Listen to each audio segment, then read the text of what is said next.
Welcome to the Career Wanderlust Podcast, your compass for new career horizons. Today, we are talking with Kara Silverman. Kara focuses on developing communications, public relations, and marketing strategies to generate new growth for her client companies. Most of her career successes have come from using creative thinking and unexpected ideas to reposition a brand or product in the market and connect with those new audiences. Kara has held leading roles within agencies such as Small Roles PR and Clarity, as well as in house roles such as Global Head of Communications with ACAST. She is now the Executive Vice President with 5WPR, and I'm excited to learn more. Kara, thank you for joining us on the Career Wanderlust podcast. Thank you so much for having me. Excited to be here.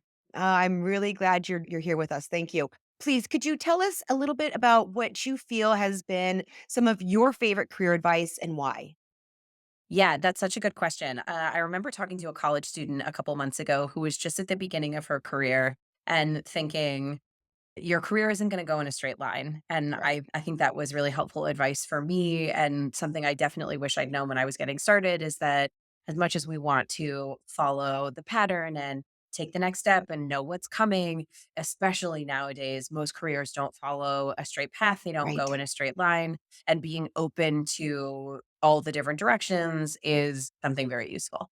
Definitely. And it's okay knowing that that's okay. The supposed to in your head actually it doesn't really exist. I mean, there's Yeah. we all and I love this advice because we all have different paths. And as a recruiter, I talk to thousands of people and all of these paths are different and they're all unique and they're all your own. So thank you for letting people know that that is okay and to be expected.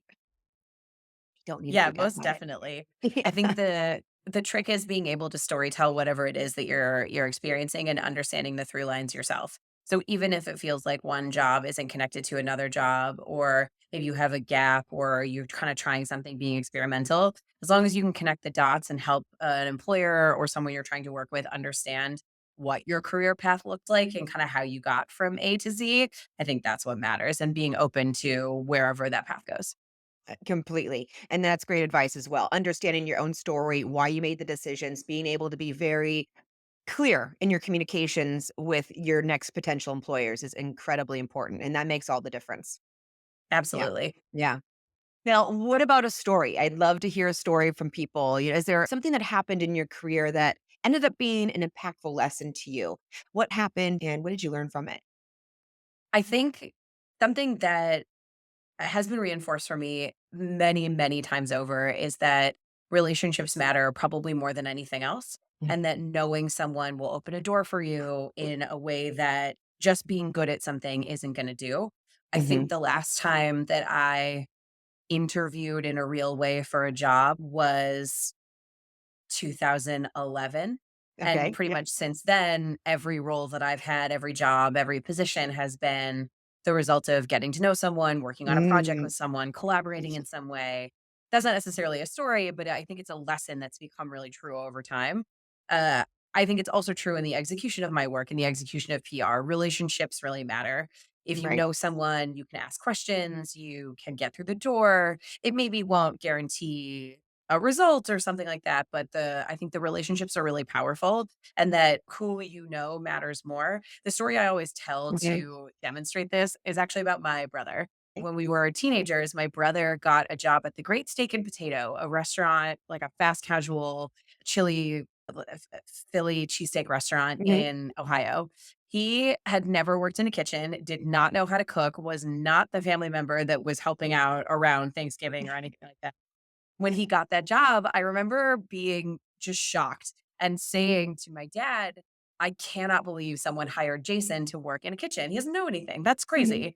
And my dad said, "Well, you have to remember his friend also works there." And so his friend probably said to his boss, "My friend Jason Right. is dependable. You should hire him." And Mhm. that's how he got the job. And that story from I think I was 10, that story has completely colored the entire way that I've approached my career, and I've Mhm. really invested in building relationships and getting to know people inspired by that and really Yeah. looking at that and thinking, "That's how I wanna move through this world." Oh, yeah. Well, I mean, you said that you haven't interviewed in a real way in quite a while, and I know that you've had different positions since then. So, Yes. like, in your current role with 5WPR, is that through relationships? I take it that was a similar situation?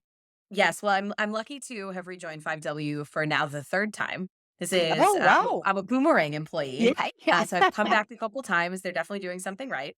That's But what yeah, it this is. was a more than 2-year conversation that Mhm, didn't start as a direct, "Hey, we have an open role." It just started as a get to know the new CEO who was a peer of mine many years ago, get to know him, have a conversation. I referred some business to 5W. mhm, They had an opening come up. Was it the right time in my life? Was it the right time for them? And then when the right fit was there, it made sense to join the team. mhm. And so it was a really long conversation. There wasn't a formal, like, where do you see yourself in 5 years? Show me, Yeah. tell me about a time that you handled a stressful campaign. Of course, Yeah. I have proven those things over many years. Yes. But yes, that was a Even for relationship. them, I'm sure. Yeah. Yeah, that was definitely a relationship. Yeah. And now with could you tell us more about 5WPR? I mean, what do they do well? What do you look for in talent? What has attracted to them over and over again? Great question. What I really love about working here is that it's an incredibly fast paced, incredibly dynamic company that moves at the speed of our clients. So Mhm. we don't get stuck in lots of long term planning and lots of, 2, 5, 7 year thinking. We certainly love a strategy, but we're really nimble and we pride ourselves on that. Yep. We're also very kind of bold thinkers, creative thinkers, very willing to take a chance, willing to make interesting statements, willing to kind of like come out with an opinion on an issue. And then we're a true generalist agency, which I don't think you see quite as much anymore. Mhm. 5W has a true kind of consumer part of the business and then a corporate and technology side of the business, which is where I sit. Great. And you also asked what we look for in employees. Mhm. I think we look for people with great critical thinking skills, people with really strong media relations experience, Mhm. people who are ready and willing to put themselves out there, people Yeah. who move really quickly and are able to see something in the news and draw a connection to a client, even if it doesn't seem obvious, Mm. and people who are willing to try. I think we get really excited about ideas that can come from anywhere. It's not a particularly Love. hierarchical business, That's which great. is always something that's really spoken to me and why part of the reason I came back. Agree. I know I love places that value everyone's opinion and everyone feels heard and seen. I just think that's incredibly important. Yeah. So I'm curious, have you read anything or watched something or listened to something that had a positive impact on your life that you think others could benefit from as well? I love podcasts. That's part of the reason that I Yeah. worked at ACAST was to be sort of closer to podcasts. And I think podcasts are probably the thing that I would recommend the Okay. most. Some of them are silly. I think Normal Gossip is probably a podcast I would recommend that maybe doesn't feel connected to your career, but is actually a really good example of how careers don't take kind of normal paths. Normal Mhm. Gossip is a show that takes silly little gossip from niche communities and talk the host shares a story with the guest and they go back and forth. It's really great. But That the thing sounds that it fun. also does is looks at the way gossip fits in our society and how the role that gossip plays, Interesting. especially with women. And I think that that's such an interesting thing to think about with our careers and sharing information about what it's like to work at a place and how to think about how you should present yourself and what people are caring about these days. Right.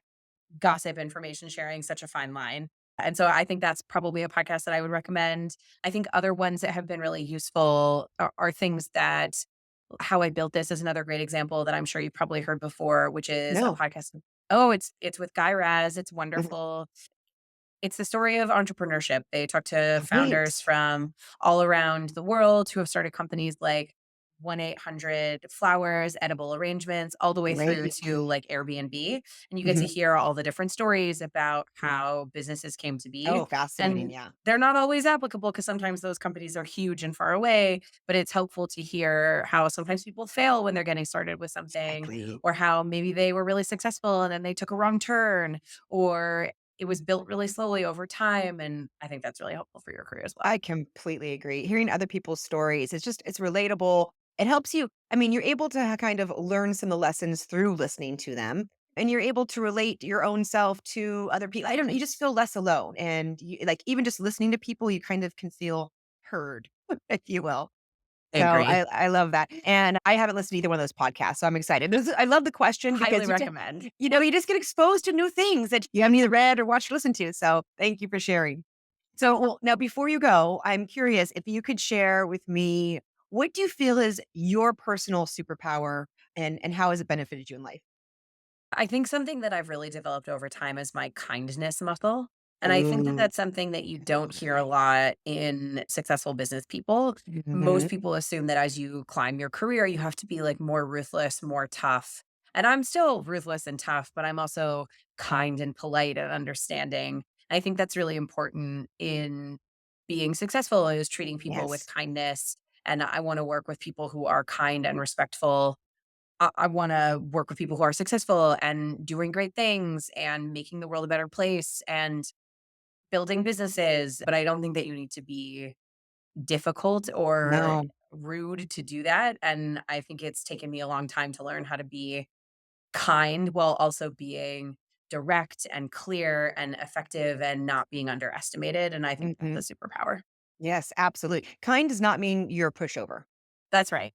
Yes. That's And exactly and right. and I thank you for this because I think it's incredibly important. Kindness is a superpower that anyone can learn and develop, and it absolutely is a superpower. And I completely agree with you that, people kind of see the, I don't know, the pressure moving up the ranks, like you have to be this tougher kind of person. But that's society, that's history that has told us that. That's actually not truth. That's just what we've come to believe, right? As like a group think almost in a way. And what I love is that so many people are breaking that mold and breaking out that realm to show that leaders, kind, compassionate leaders, are the most successful. And that's what the studies are showing. It's amazing because not when you are a kind leader, you create a kind environment and people thrive in a kind environment. They do. And that's where that creativity comes in. That's really where that's that beauty. So thank you for sharing this. I think it was incredibly important. Thank you. Yeah. So, well, thank you for coming on the podcast. I really appreciate your time and sharing your insights with us. It's been wonderful. Thank you so much, it was great to be here.